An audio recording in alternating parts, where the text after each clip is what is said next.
Coucou tout le monde, bienvenue sur notre chaîne YouTube. Viens et suis-moi, écoutez, prête l'oreille. Je suis Vaya Prière et je suis très heureuse de pouvoir vous retrouver aujourd'hui pour une nouvelle vidéo dans notre programme Viens et suis-moi.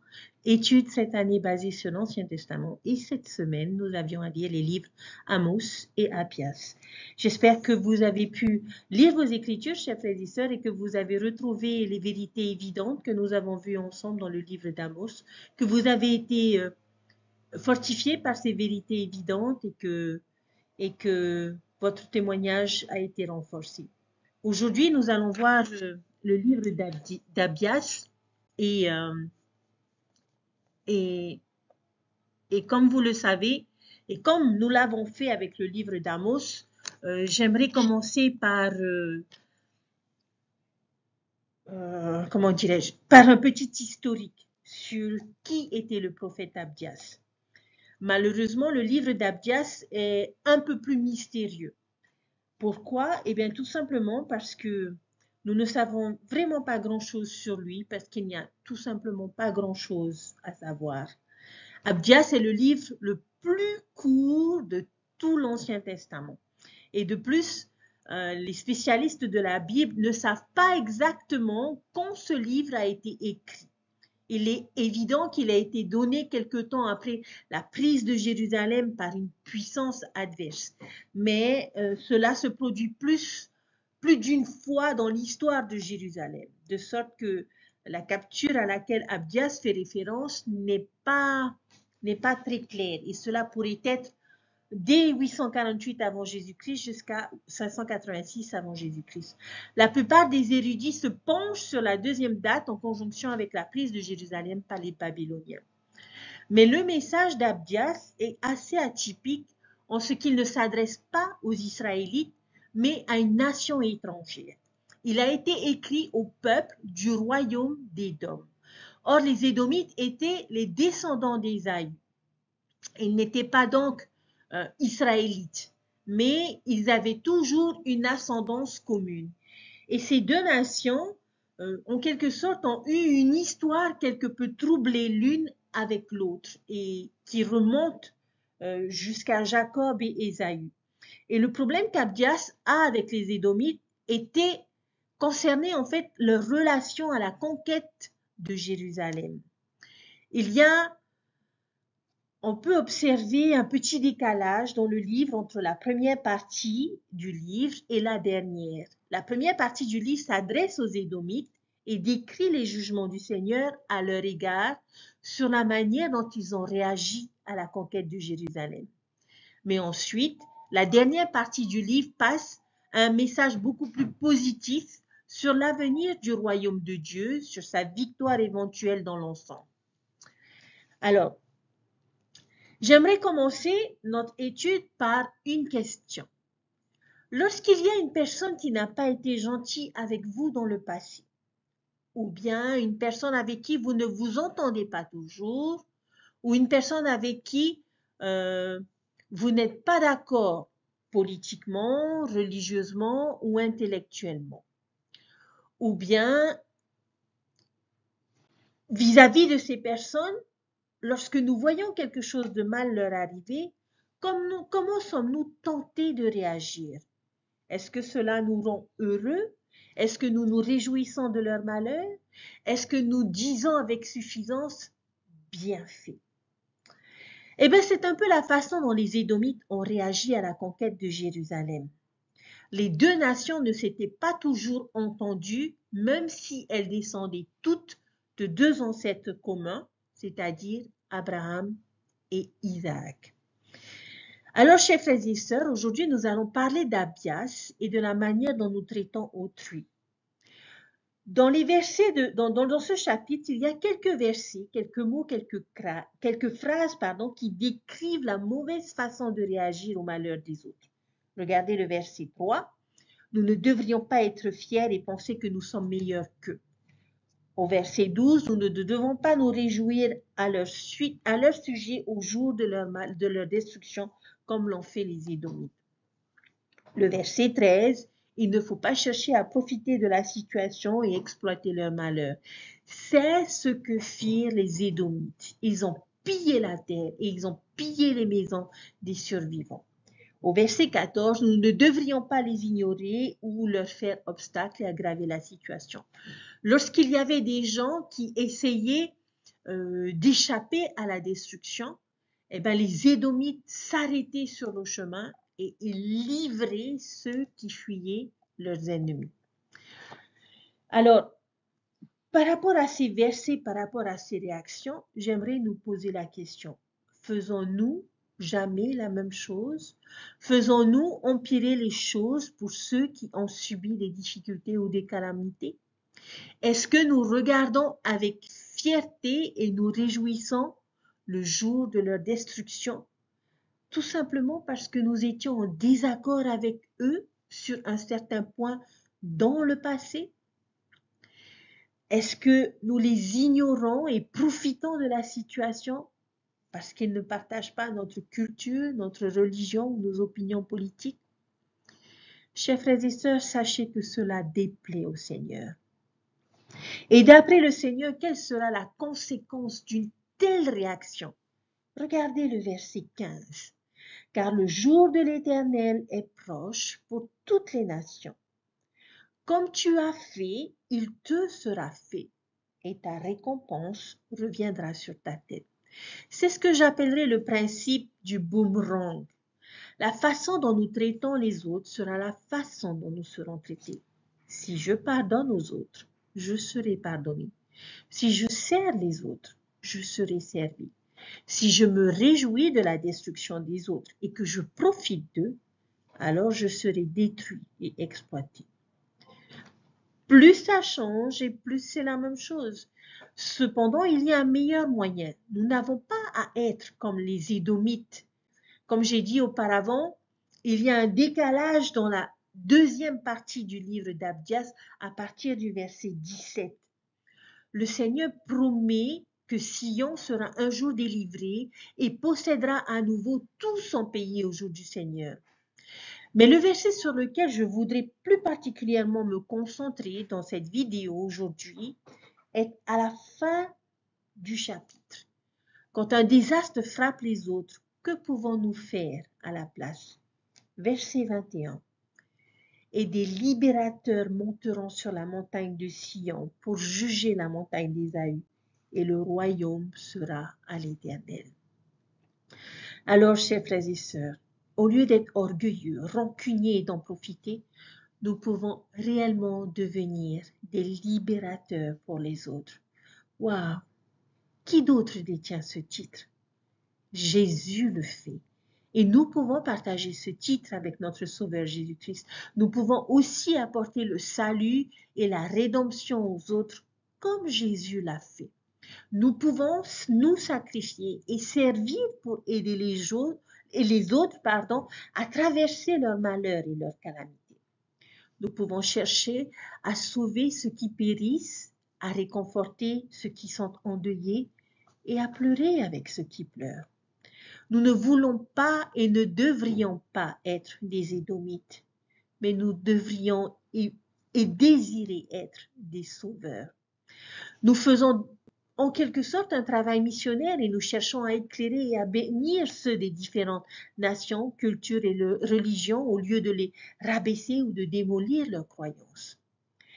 Nous faisons du travail humanitaire lorsque nous cherchons à améliorer la vie des opprimés.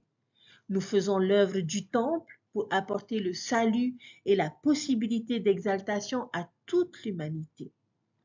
Cette dernière application a été particulièrement appliquée et enseignée par Gordon B. Hinckley et qui est inclus dans notre manuel Viens et suis-moi. Voici ce qu'il a dit. Dans le temple, nous devenons littéralement des sauveurs sur le mont Sion. Qu'est-ce que cela veut dire? Tout comme notre Rédempteur a donné sa vie en sacrifice par procuration pour tous les hommes, et ce faisant, il est devenu notre Sauveur, de même nous, dans une petite mesure, lorsque nous nous engageons dans l'œuvre par procuration dans le temple, nous devenons les sauveurs de ceux de l'autre côté qui n'ont aucun moyen d'avancer à moins que quelque chose ne soit fait en leur nom par ceux qui sont sur la terre. » Fin de citation. Chers frères et sœurs, au lieu de nous réjouir des malheurs des autres, même de nos ennemis, nous pouvons chercher à les sauver. Et c'est ce que nous devrions faire. Le Sauveur compte sur nous pour être les défenseurs de ceux qui ont besoin de nous. Et ils sont partout autour de nous, dans nos écoles, dans nos quartiers, dans notre famille, au travail. J'aimerais particulièrement m'adresser à vous, chers jeunes. Il y a des jeunes qui se réveillent tous les matins en craignant d'aller à l'école ou même à une activité de l'église parce qu'ils s'inquiètent de la manière dont ils vont être traités. Chers jeunes, vous avez le pouvoir de rendre leur vie meilleure. Certains d'entre vous détenez la prêtrise de Dieu et le Seigneur compte sur vous pour les édifier et les encourager. Pensez moins à vous-même et davantage au pouvoir que vous détenez d'aider les autres et même les membres de votre famille. Les Écritures nous enseignent que chaque fois que nous faisons preuve de manque de respect, de négligence ou de méchanceté envers les autres, le diable rit et ses anges se réjouissent. 3 Néphi chapitre 9 verset 2. De même, les cieux se retirent et l'Esprit du Seigneur est affligé. Vous pensez peut-être que ces petits actes de gentillesse ne font pas beaucoup de différence. Mais Alma nous a toujours dit que c'est par des choses petites et simples que de grandes choses sont réalisées. Alma chapitre 37. Nous lisons également « Ne vous lassez pas de bien faire car vous posez les fondements d'une grande œuvre. » Nous sommes une grande œuvre en cours d'accomplissement. Et c'est des petites choses que sort ce qui est grand. Alors, chers frères et sœurs, nous avons une grande obligation à leur égard. Comme le déclarent les Écritures, la religion pure et sans tache devant Dieu, notre Père, consiste à visiter les orphelins et les veuves dans leurs afflictions et à se préserver des souillures du monde. Jacques chapitre 1, verset 27. J'aimerais, si vous me le permettez, lire une lettre d'une femme qui se considère heureuse et qui l'est en effet. Elle a écrit ceci. « J'élève seule nos 4 garçons, mais je ne me sens pas seule. J'ai une merveilleuse famille, la paroisse qui m'entoure. Ma présidente de société de secours est disponible pour m'aider dans mes plus grandes difficultés, en m'encourageant à développer ma spiritualité, à prier seule et à aller au temple. Mon évêque nous prodigue la nourriture et les vêtements nécessaires et il a aidé à envoyer 2 de mes garçons en camp. Il a eu des entretiens avec nous tous et nous a donné des bénédictions et les encouragements dont nous avions besoin. Il m'a aidé à faire un budget et à faire mon possible pour aider mes enfants. Nos instructeurs au foyer sont venus régulièrement et ont même donné des bénédictions aux garçons qui commençaient une nouvelle année scolaire. Notre président de Pieux et ses conseillers ont veillé régulièrement sur nous en prenant le temps de parler avec nous à l'église, au téléphone ou tout simplement en passant chez nous. Cette église est vraie et mes garçons et moi sommes une preuve vivante que Dieu nous aime et que la famille de la paroisse peut faire toute la différence. Nos dirigeants de la prêtrise ont beaucoup contribué à ce que les garçons restent pratiquants dans l'église et dans le programme scout. L'un d'eux est aigle scout et reçoit sa 4e palme cette semaine. Un autre est aigle scout avec 3 palmes. Et le 3e vient de faire cette semaine sa demande pour la distinction d'aigle. Le 4e est louveteau. On nous salue toujours chaleureusement. L'attitude chrétienne du pieux et de notre paroisse nous a aidés à traverser les épreuves que nous n'aurions jamais cru pouvoir supporter. La vie a été dure, mais nous nous sommes revêtus des armes de Dieu en nous agenouillant chaque jour en famille pour demander l'aide et la direction et pour remercier Dieu des bénédictions reçues. Je prie chaque jour afin d'avoir la compagnie constante du Saint-Esprit pour apprendre à bien élever ces garçons afin qu'ils deviennent missionnaires et pour les encourager à rester fidèles à l'Évangile et à la prêtrise qu'ils détiennent. Je suis fière de dire que je suis membre de l'Église de Jésus-Christ des Saints des derniers jours. Je sais que cette Église est vraie et je soutiens mes dirigeants de l'Église. Nous allons bien et je remercie chacun de son amour, de ses prières et de son accueil.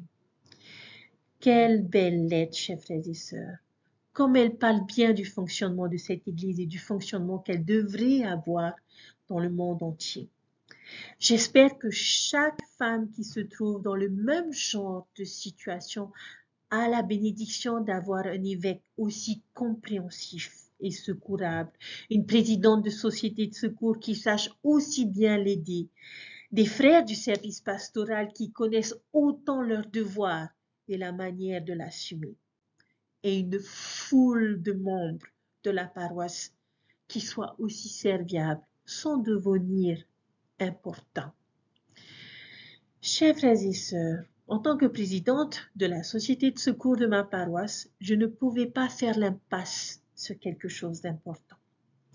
Président Russell Nelson, lors d'une conférence générale, nous a annoncé que le Seigneur avait fait d'importantes modifications à la manière dont nous devions veiller les uns sur les autres, en expliquant que nous allions mettre en œuvre une manière nouvelle et plus sainte de veiller sur notre prochain et de le servir, et que nous appellerions ces actions simplement le service pastoral. Le président Nelson nous a aussi expliqué que la marque de l'Église vraie et vivante du Seigneur sera toujours une initiative organisée et dirigée pour veiller sur tous les enfants de Dieu et leurs familles. Parce que cette Église est la sienne, nous, ses serviteurs, les servirons un par un, tout comme il l'a fait. Nous servirons en son nom avec son pouvoir et son autorité, et avec sa bonté et son amour. Le Sauveur lui-même a montré l'exemple, ce que veut dire servir en le faisant par amour. Il a instruit, consolé, béni les personnes de son entourage, prié pour elles, et il a invité tout le monde à le suivre. Dans le service pastoral effectué d'une manière plus sainte et plus élevée, les membres doivent s'efforcer, à l'aide de la prière, de servir comme le Sauveur le ferait et de toujours veiller sur les membres de l'Église, d'être avec eux et de les fortifier, de rendre visite à chaque membre et d'aider chacun à devenir un véritable disciple de notre Sauveur Jésus-Christ.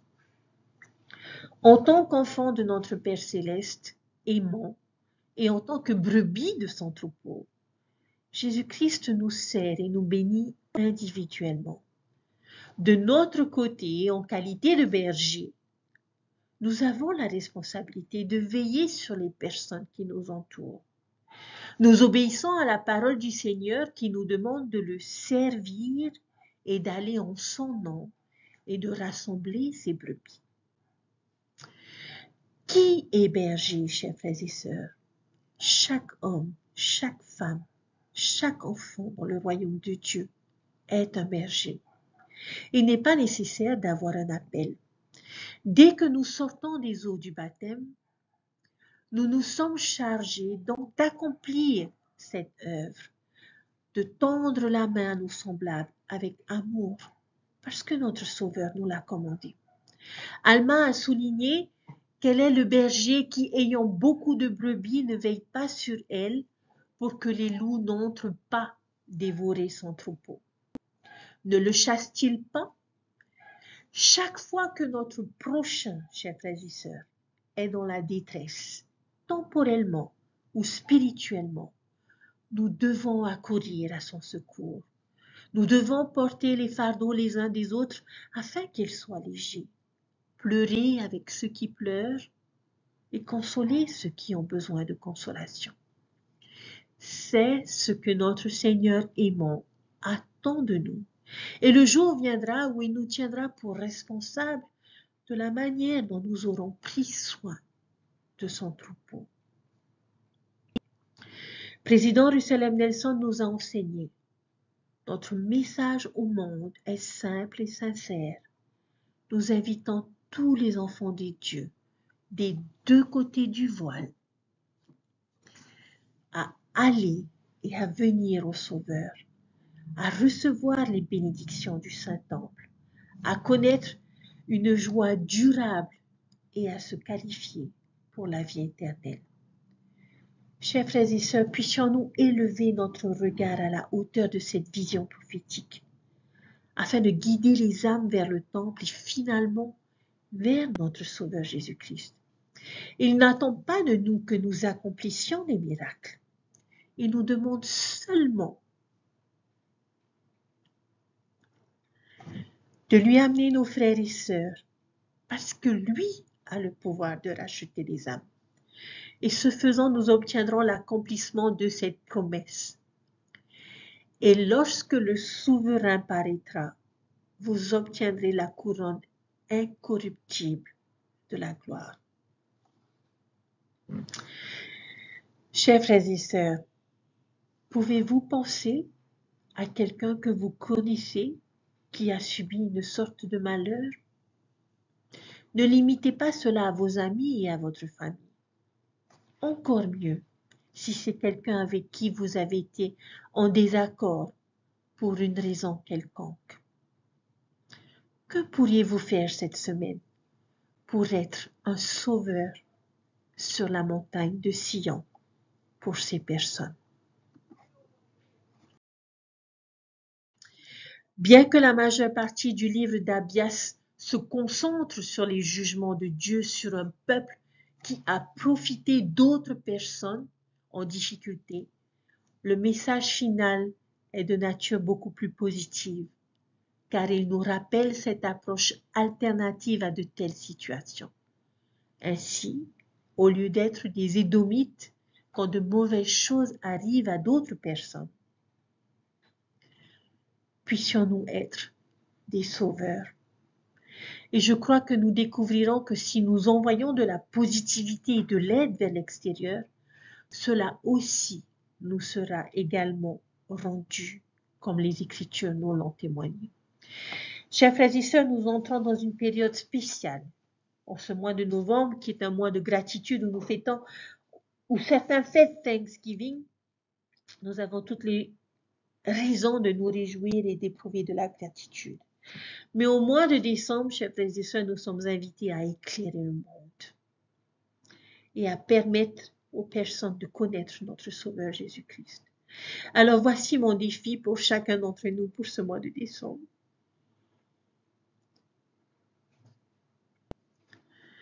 Au lieu de rechercher les plus beaux cadeaux, les plus belles décorations à mettre dans nos maisons, je nous invite à rechercher les personnes qui ont besoin de notre aide, qui ont besoin de réconfort et qui ont besoin de soutien. Et au lieu d'être Père Noël pour ces personnes, puissions-nous être leurs sauveurs et les aider à retrouver la joie et le bonheur dans cette vie malgré les difficultés. Le Sauveur a besoin de nous, notre Père Céleste a besoin de nous et soyons à la hauteur de notre tâche. Et je sais que Dieu nous le rendra. Il vit et il nous aime et il aime chacun de ses enfants et a besoin de nous pour prendre soin de chacun de ses enfants. Et puissions-nous être à la hauteur de cette tâche au nom de Jésus-Christ. Amen. Je vous dis à très bientôt, bon week-end et Je vous vois la semaine prochaine pour une nouvelle étude. Bye!